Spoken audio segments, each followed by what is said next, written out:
Okay, well, welcome everyone to the Making Our Strong Community Stronger webinar, focusing on diverse perspectives of women in IT. Just a few housekeeping notes before we get started. This webinar is being recorded and will be available on the Open Mainframe Project YouTube channel next week. And if you have any questions or comments, please drop them in the chat. We'll try to get questions in the last 10 minutes. And then if we don't get to your questions, we will follow up afterwards. With that, I'll hand it over to our moderator, Dr. Gloria Chance, President and CEO of the Mousai Group. Thank you, May, and hello, everyone, and welcome to the Making a Strong Community Stronger Perspectives of Women in Technology. We're here to share lived experience of women in technology, what challenges they've overcome, and their perspectives on the industry, and also how we can continue to make progress forward. On behalf of our sponsors, IBM, BMC Software, Broadcom, the Open Mainframe Project, and Rocket Software, it is my pleasure and honor to join you today. So a couple of things as we get started. We hear so much in the news about women. We hear all the challenges and opportunities for women, and that we need more women in politics. We need more women with economic parity. We need more women with better access to healthcare. We need to create an environment where we have women in many facets of industries and other fields. And according to the World Economic Forum, women constitute 57% of the overall workforce. However, in the technology industry, their representation is significantly lower. It is only 27%. 27% of the workforce in the tech industry consists of women. Of the 27% in the industry, 50% of women are still likely to quit before the age of 35, and 50% of those women are likely to quit by mid-career.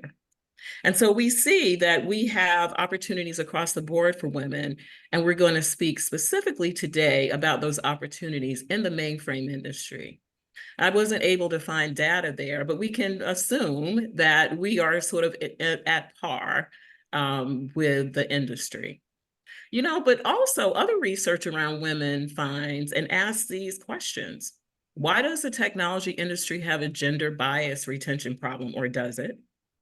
Why is sexism and gender discrimination still rife in the sector after all this time? And why are women more likely to get laid off than men, according to research? Finally, I want to mention women of marginalized groups. Research says they struggle to break into computing-related fields. And the research says that of the 25% or 27% of women who make up this group, 13% of these women are white. Asian and Pacific Islanders make up 7%. Black women make up 3%. And Latina and Hispanic women make up 2% of the population.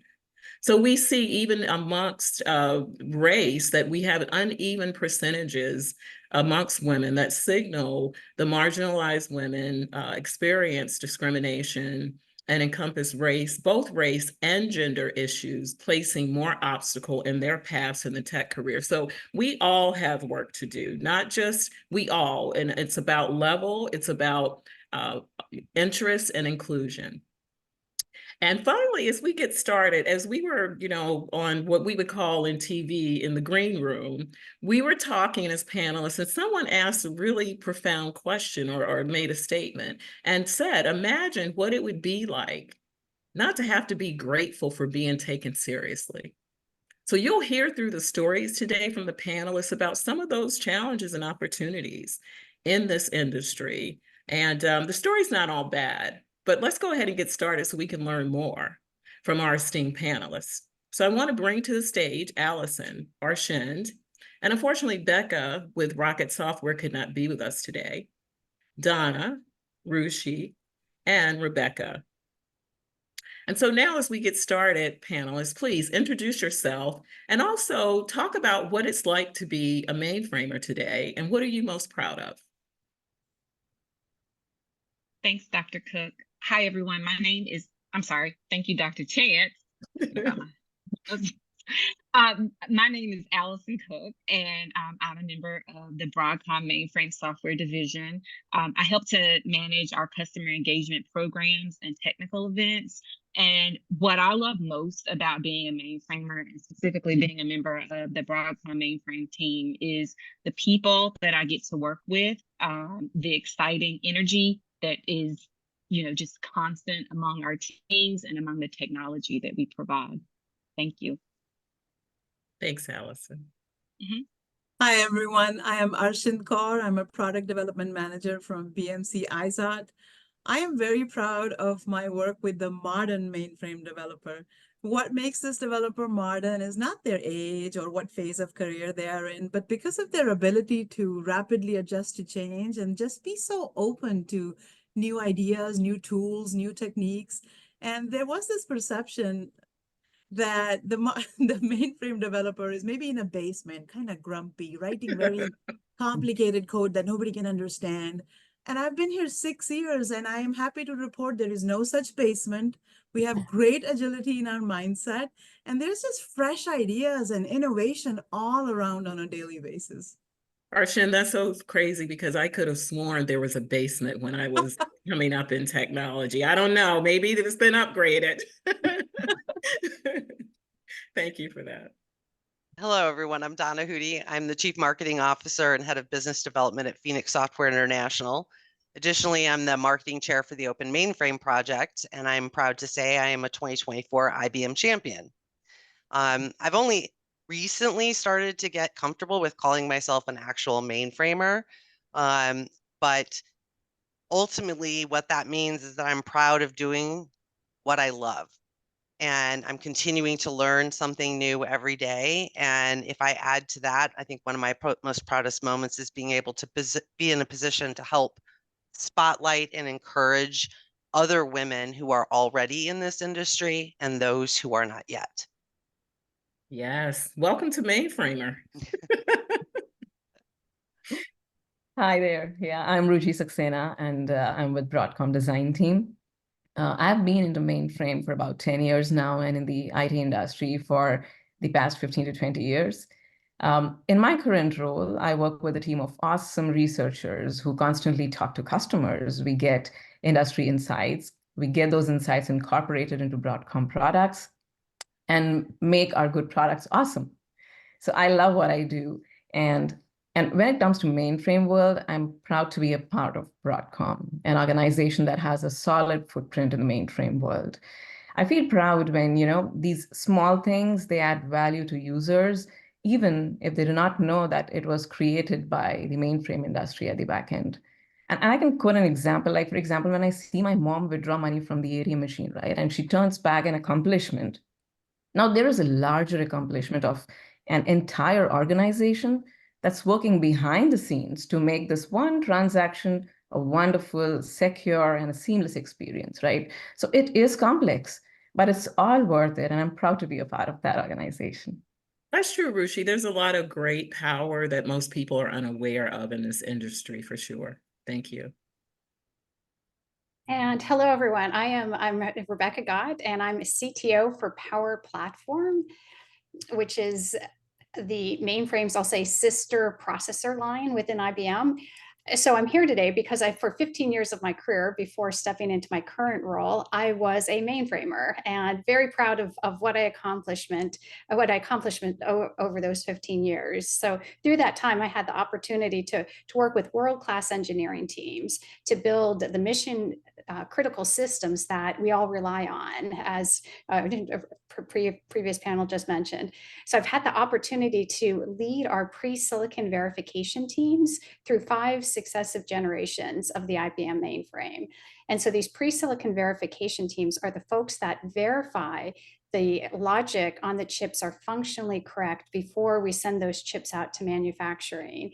And it's a tremendous sense of accomplishment to actually release a chip design after many, many months of complicated test and debug work, send it out to manufacturing, get the chips back into the lab, and then actually bring up the systems then ultimately ship these systems to our customers to do the banking transactions that Ruchi just mentioned. So really happy to be here, and I love what I do.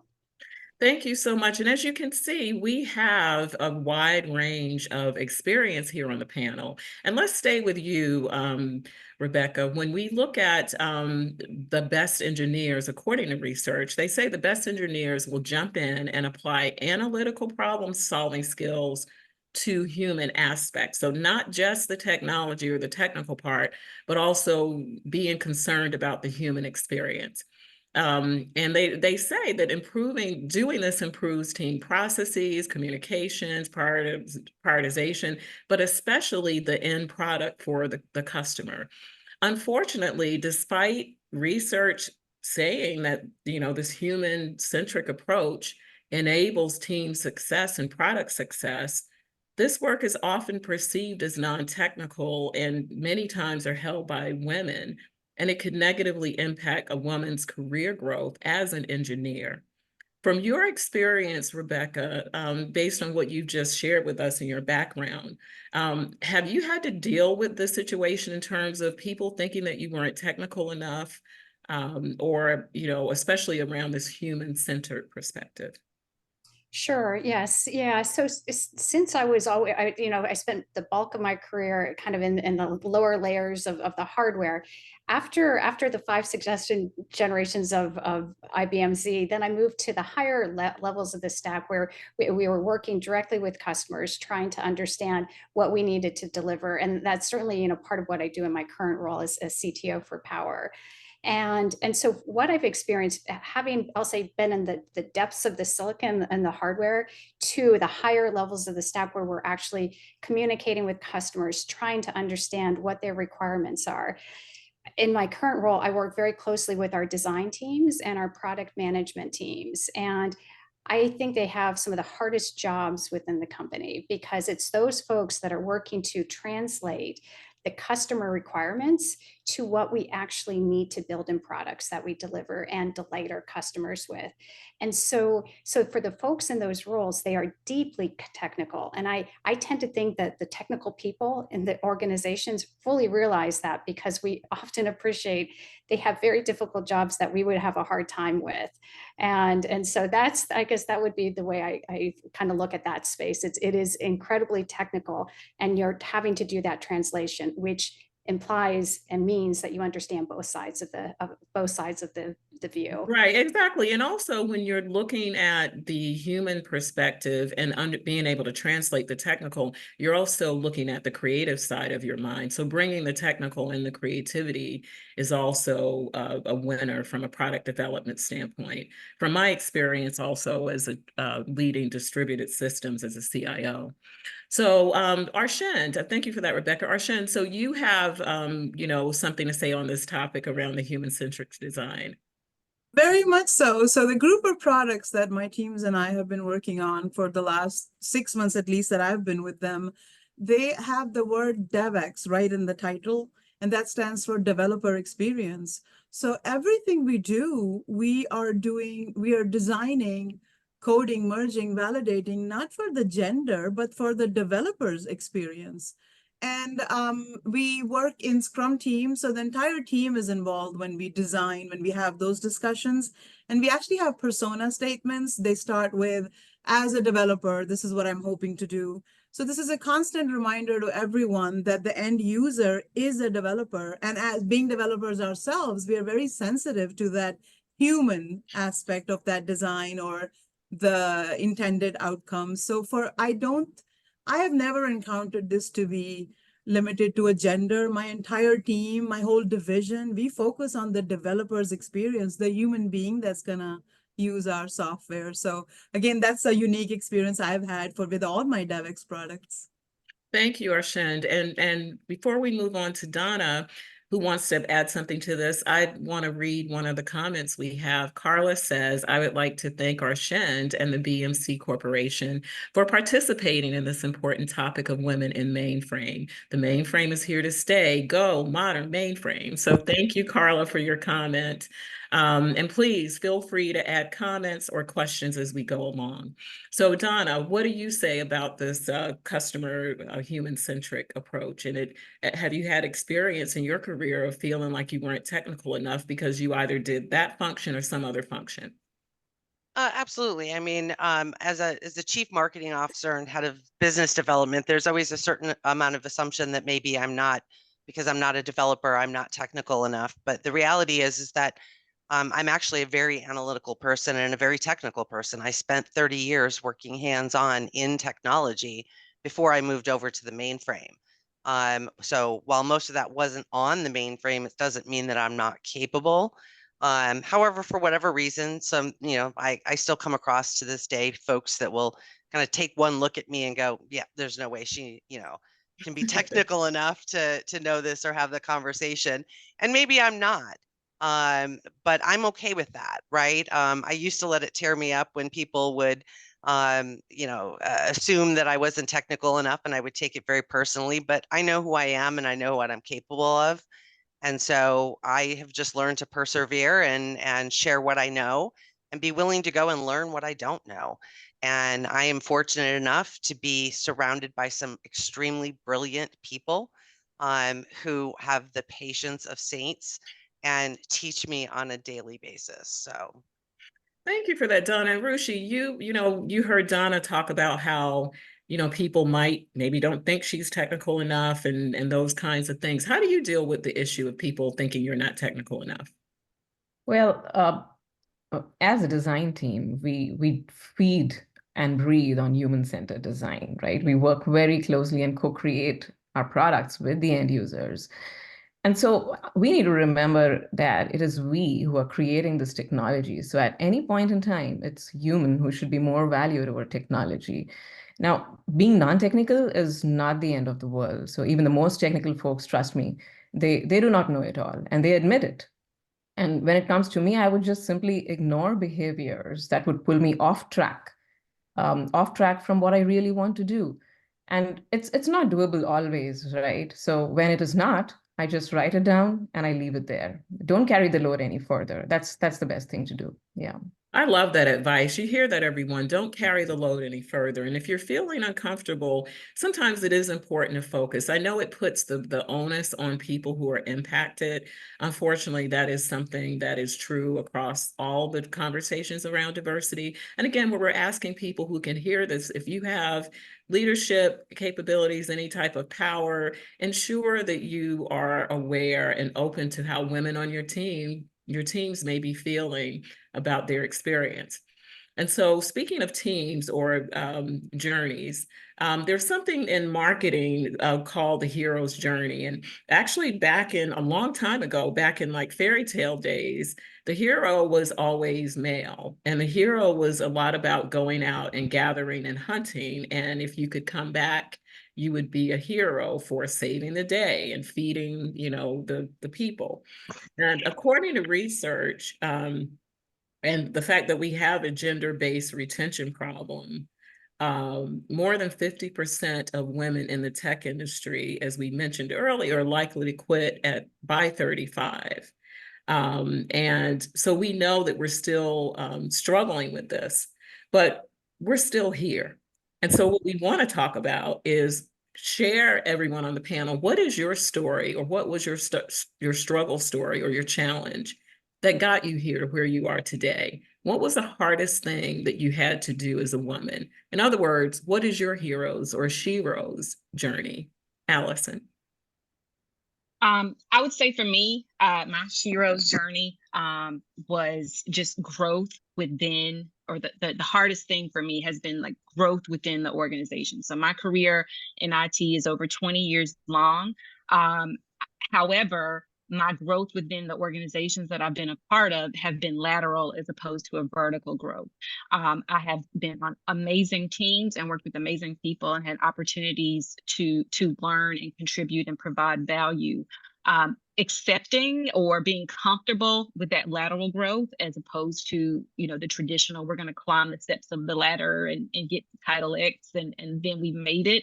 For me, that moment of feeling like I've made it and overcome struggles has really just been having the opportunity to maintain my career and grow my career while doing other things that are very important to my life. One, my husband is an Air Force veteran.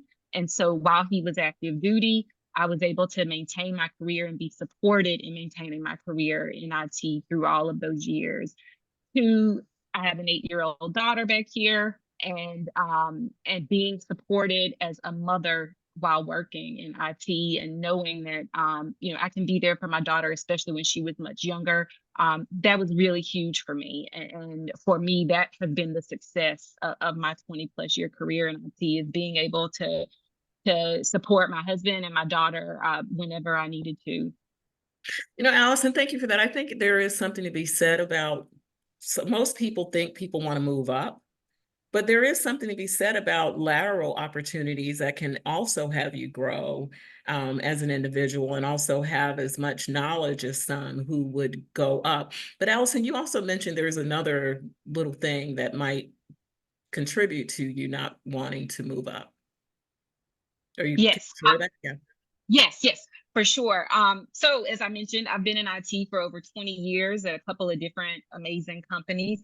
I've only been a part of an organization where a Black woman was in a senior leadership position once in my over 20-year career.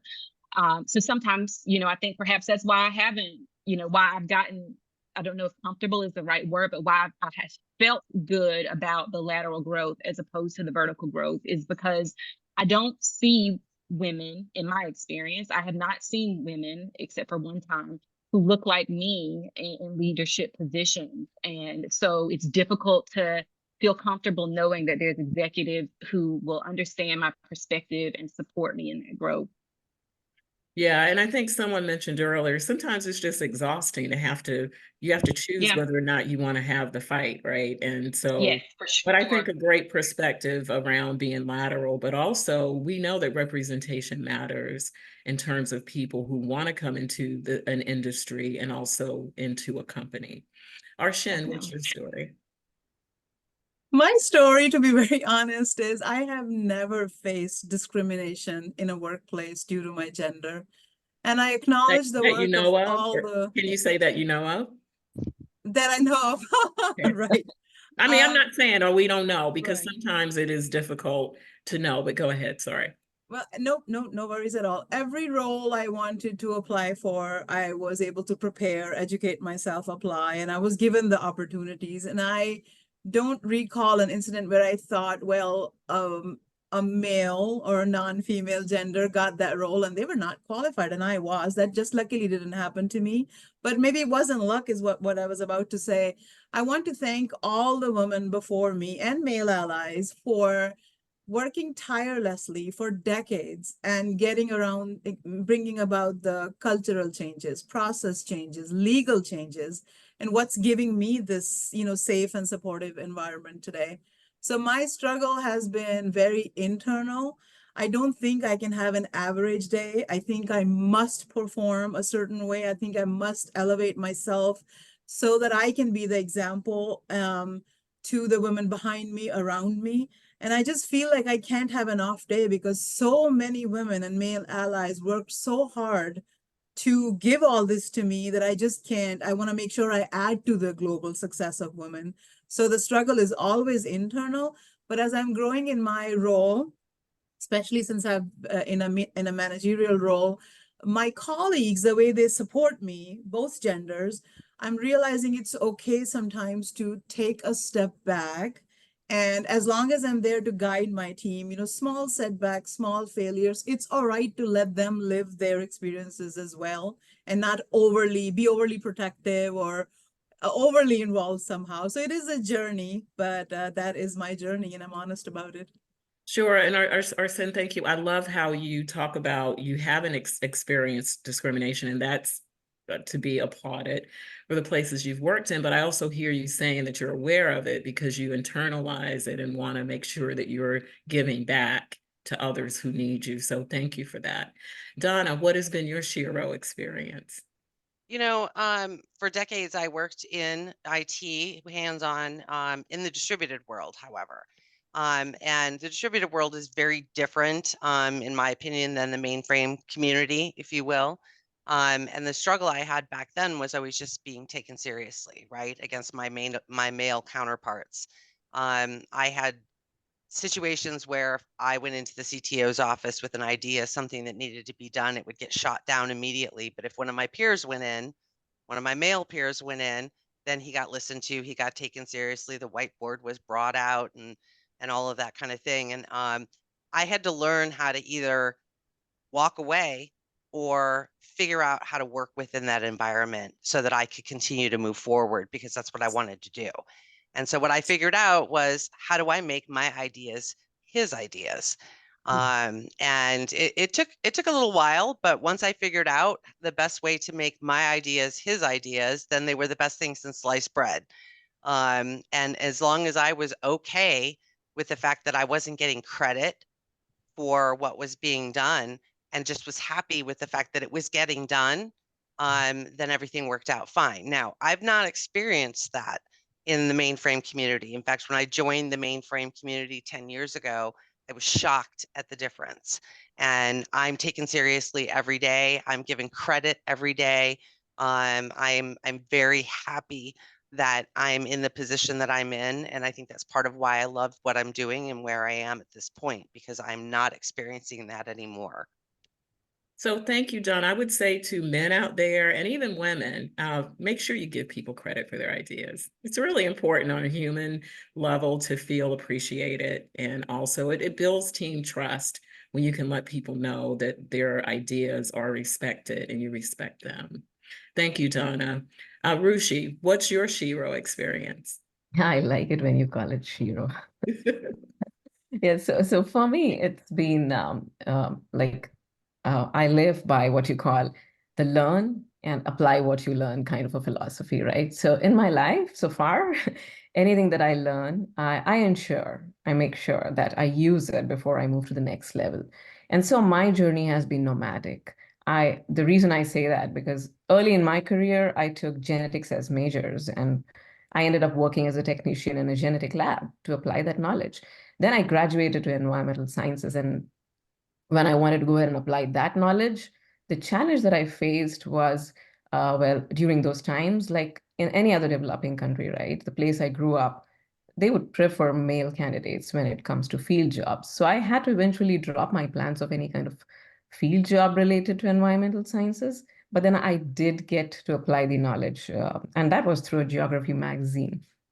I joined there as a sub-editor. And again, that was fun too. So I've always been blessed with the best people to work with, and I had the power of people around me. So I cannot be powerful and play victim simultaneously, right? So I do believe that challenges will be there. And if not for the bad ones, there will not be any good chapters to value in our stories. Absolutely. Thank you, Ruchi. And Dr. Rebecca, you again have had, like many on the panel, a career doing many different things. Tell us about your Shiro moment, your story of overcoming. Absolutely. So before I joined IBM, I was on active duty in the US Air Force. I went through my undergrad school on an Air Force scholarship. And then through my graduate work, I worked for the Department of Navy. And so when I finished my schooling, I went on active duty out in New Mexico doing test and evaluation for GPS systems. And after deciding to join the private sector, IBM was one of the few companies that had the breadth and depth of technology that I thought would really pull me in after, getting the opportunity to work in that very expansive defense sector. And so I joined IBM in the high performance computing sector. Then earlier in my career, I also worked on some of our earlier power generations, Power 5 and Power 6. And then I was recruited to join the mainframe team. And through my time in the mainframe team, I had the opportunity to work, from the lowest levels of the silicon all the way basically up through the stack jumping over to essentially more of the brand side, where we're directly interfacing with customers. And to make those types of, and some of these actually they're actually lateral moves. But in doing that, it actually takes, some amount of, certainly there's some amount of risk. And so you have to have some amount of confidence to go do that, because you're jumping into a new space and, basically trying to get your bearings pretty quickly. And so I think it's, that mindset of, I'll say, driving, kind of continuously being interested in other areas adjacent to your own area, that has allowed me to really kind of grow throughout my career, that eventually kind of, I'll say, set me up for my current role as CTO for IBM Power Platform. Thank you, Dr. Rebecca. And I want to just mention that when you see women, or really anyone, because I'm one of those women too, like many on this panel, where I've done a lot of things that initially might feel like they're not connected. But again, if you get to understand the stories, for example, for me, all of my work, whether it was product development or any other areas in IT, I always wanted to make impact. I wanted whatever I built to be important for the industry. And that's usually what women want, what really anyone in this industry should want. So be sure to understand the stories of the women on your team. They're really fascinating. And thank you all for sharing. So let's move on now to misconceptions. So one of the things we've been talking about is that the majority of women are maybe in support roles in the industry. Again, we couldn't get the data on the mainframe industry, but as a rule, women tend to be in support roles, not just in technology, but across the different industries. And when we look at this, I want to ask the panelists, some people report this feeling of isolation and frustration because not only are you potentially in support roles, but you also may still be not have very many women on the team. Can you share with us your belonging and or isolation experience, Allyson? Sure. I think it goes back to a bit of my previous answer.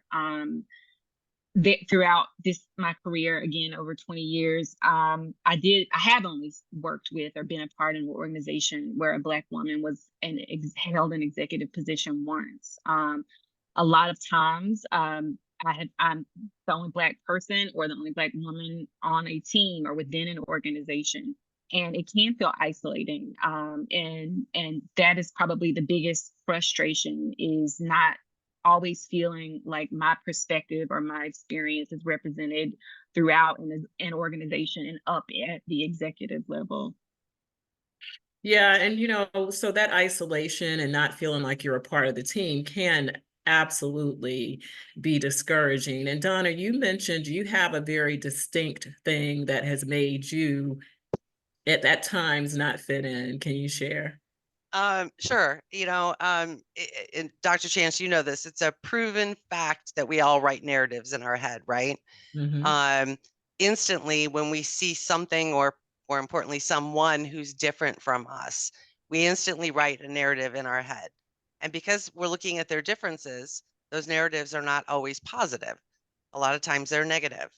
And my silly little example of that is the fact that I actually have tattoos all up and down my arms. If I took this jacket off, I have tattoos, and I forget I have them sometimes because I've had them long enough. There's nothing offensive about them. They're all flowers.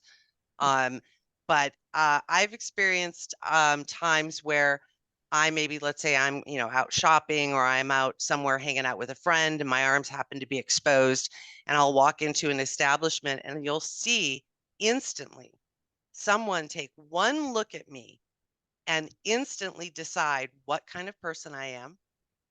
Therefore, what am I entitled to? Right. And I've literally had people ignore me as if I wasn't even there, and only address my companion, whoever I'm with. And it's very, very obvious. And one time when it happened, after we left the establishment, the person I was with looked at me and said, "I know you better than that. Why did you let that happen? Why did you not, do something about it?" Because I'm usually a fairly outspoken person.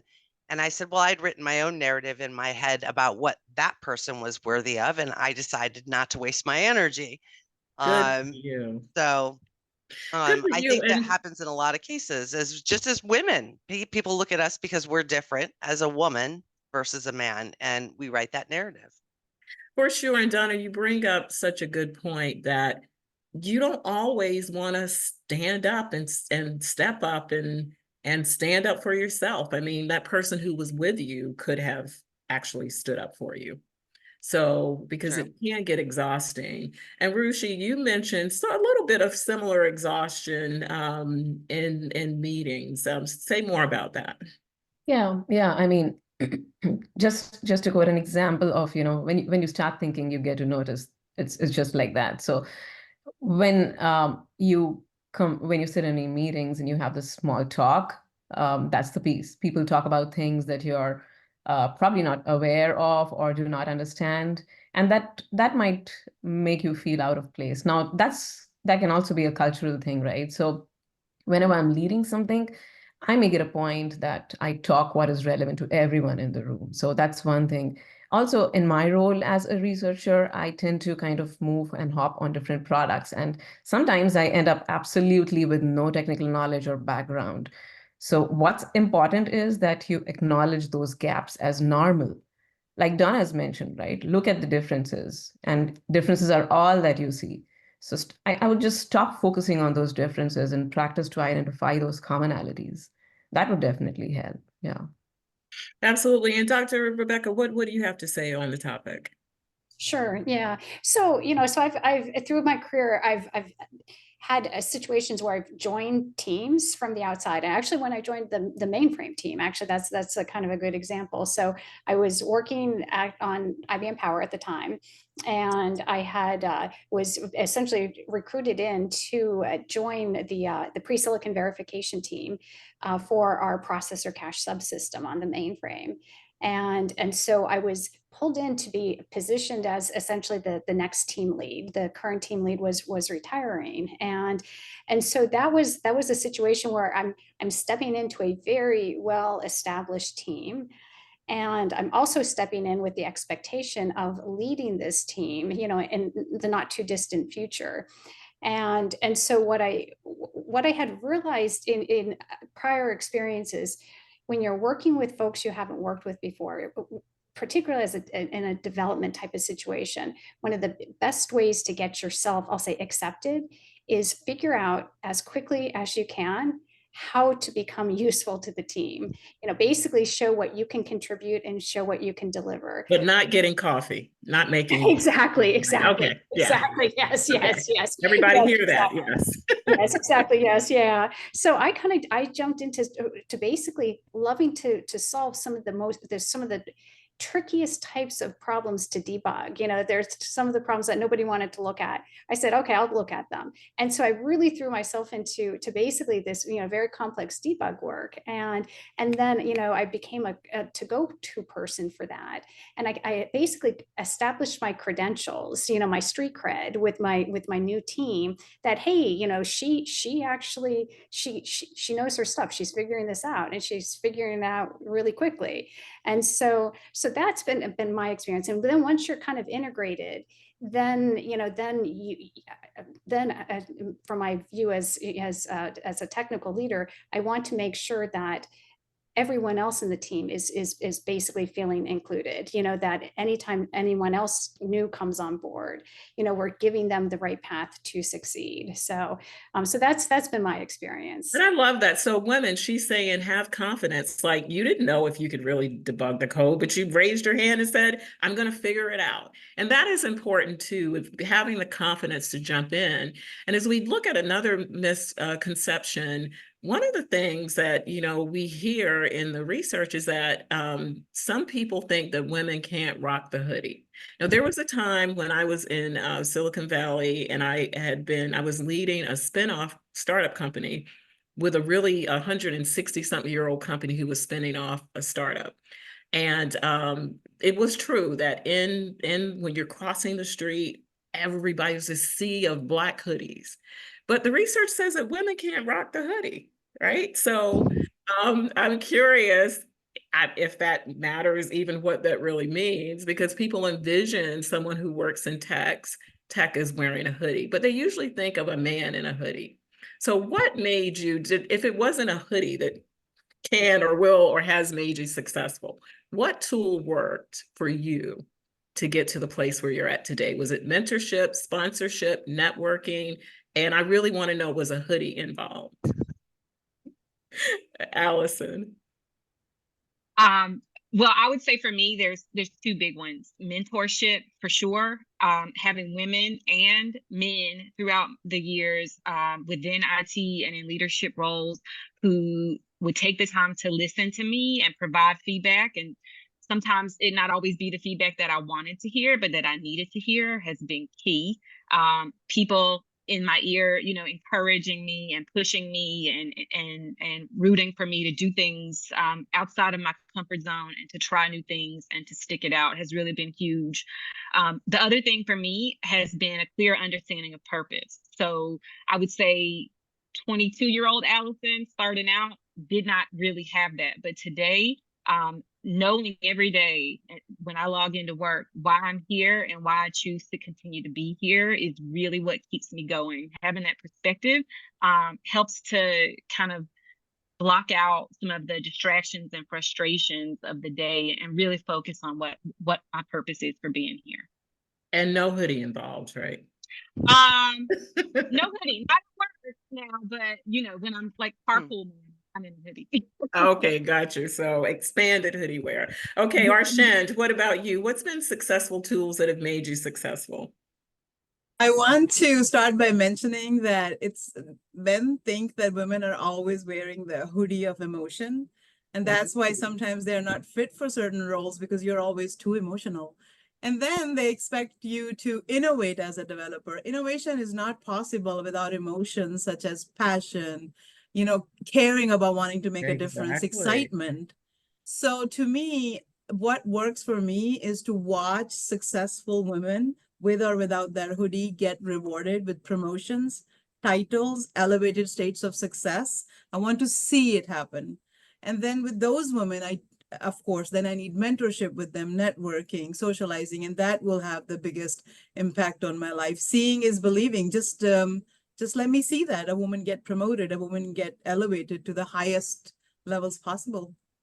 Yeah, thank you so much for that. And it's amazing how quickly the time goes because we have so much more to talk about. We have so many more questions to answer, but we are getting to the point where I want to be able to pause to see if we have any questions from the audience. And so, audience, if you can go ahead, if you have questions, go ahead and type them in as we kind of wrap up and ask what might be a final question if we don't have any questions that come through. I did see one. We'll come back to our questions. So what advice would you all, starting with Allyson, what advice would you all give to the audience about how to better support women in the mainframe industry?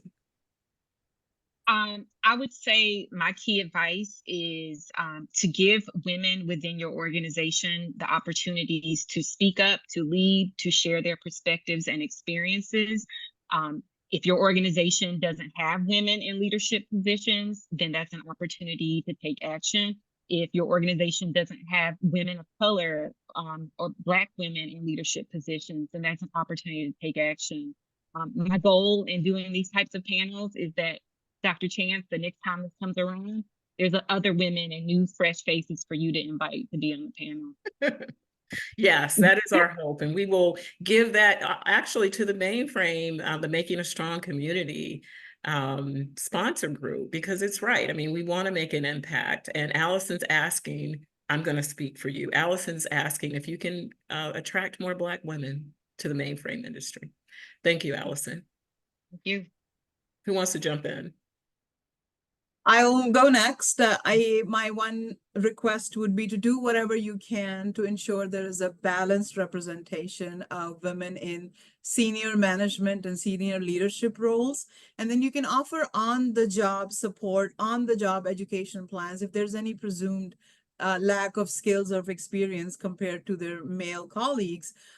If you are a true leader, you should be able to inspire anyone else to be a leader, regardless of their gender. So each one teach one. Each male leader should have like 4 new female coachees, which will eventually be the next generation of leaders.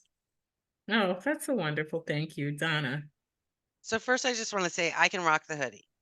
I choose not to, but I can rock the hoodie. I bet you can, especially with the tattoos. They look pretty cool. Yeah. So I guess my advice to everyone would be to listen to everyone that's around you. Listen, consider their skills, look at their history and their experience, and consider how you can benefit from who they are and what they know and can do. End of story. Yes, very simple. Yes, let's just do it. Yeah. Yeah, and then maybe to build a little bit on what Arshind said is, I tend to think if you can kind of create an environment to show the art of the possible and create the headroom to basically enable the new next generation of leaders to come in after you and work on helping them prepare, for any next steps, then that is all goodness. Listen to your teams, listen to what their career aspirations are. And then, as a leader in your organization, basically try to figure out how you help them make that happen. And Dr. Rebecca, you're making me think about that. For those of you who don't know, we have 5 working generations at work in the workplace. And so even with women or men or whatever, there are really different personalities, different desires, different outcomes. And it does make this conversation and this work more difficult. That's why it's important to start now. Start trying to understand your employees, because it's only going to get more interesting as time goes and as the technology changes. Ruchi, would you like to add something?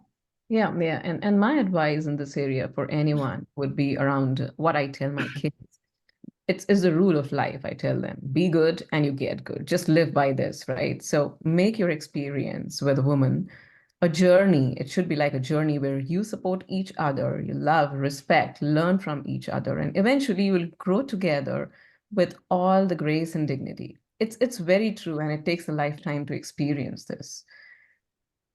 Okay, Yeah. thank you. Thank you so much. And so you've heard how we as women on this panel would like to have you support us and support other women in the industry.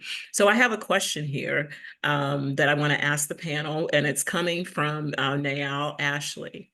And she says, I recently attended a student progression event at a local college, and there was a fantastic panel about allyship in IT, which I found insightful. Similarly, I was curious what advice, suggestions the panelists on this call would have for people like myself who would want to be better allies. Who wants to answer? Start out real quick. I would say for me, the allies within my professional career that have really proven themselves to be positive allies have just generally reached out to me, been a listening ear, connect with people within your organization who are from marginalized communities, and see how you can support them and encourage them and help their voices to be heard. That really is the biggest thing from my personal experience that's made a difference. Thank you. Anyone else want to add something? Just jump in. Yeah, it's important to find your tribe or create your own tribe. They might not be in your immediate team or on your floor, but there are people who will be able to understand you without you needing to over-explain. It'll just happen that way. And they will advise you in a way that'll fit exactly your unique needs or the needs of the time. So try to find your tribe somehow and connect with them. There could be times when you just want to run an idea by someone and be like, hey, am I okay? Am I on the right path? And they will not solve your problems, but they will get you to the balanced and restored state of mind where then you can figure it out for yourself. So find others like you if possible. Yeah, and so, since we have a minute, let's go into a related question so we can even add more insight into this. So we know that we're celebrating Women's History Month, which is a time to celebrate women's accomplishments. And, we all wish that we didn't just have a month, that we should be celebrating our accomplishments year round. But given the progress there has been some progress made, but there's acknowledgement that there's more work to do. I'm wondering what the panel, kind of related to the allyship question, how do you go about supporting other women who are marginalized? We talked about Hispanic and Asian Pacific and Black women having very, very low percentages in the mainframe industry. How do you as a woman support those women? Allyson, do you want to start, or Arshind?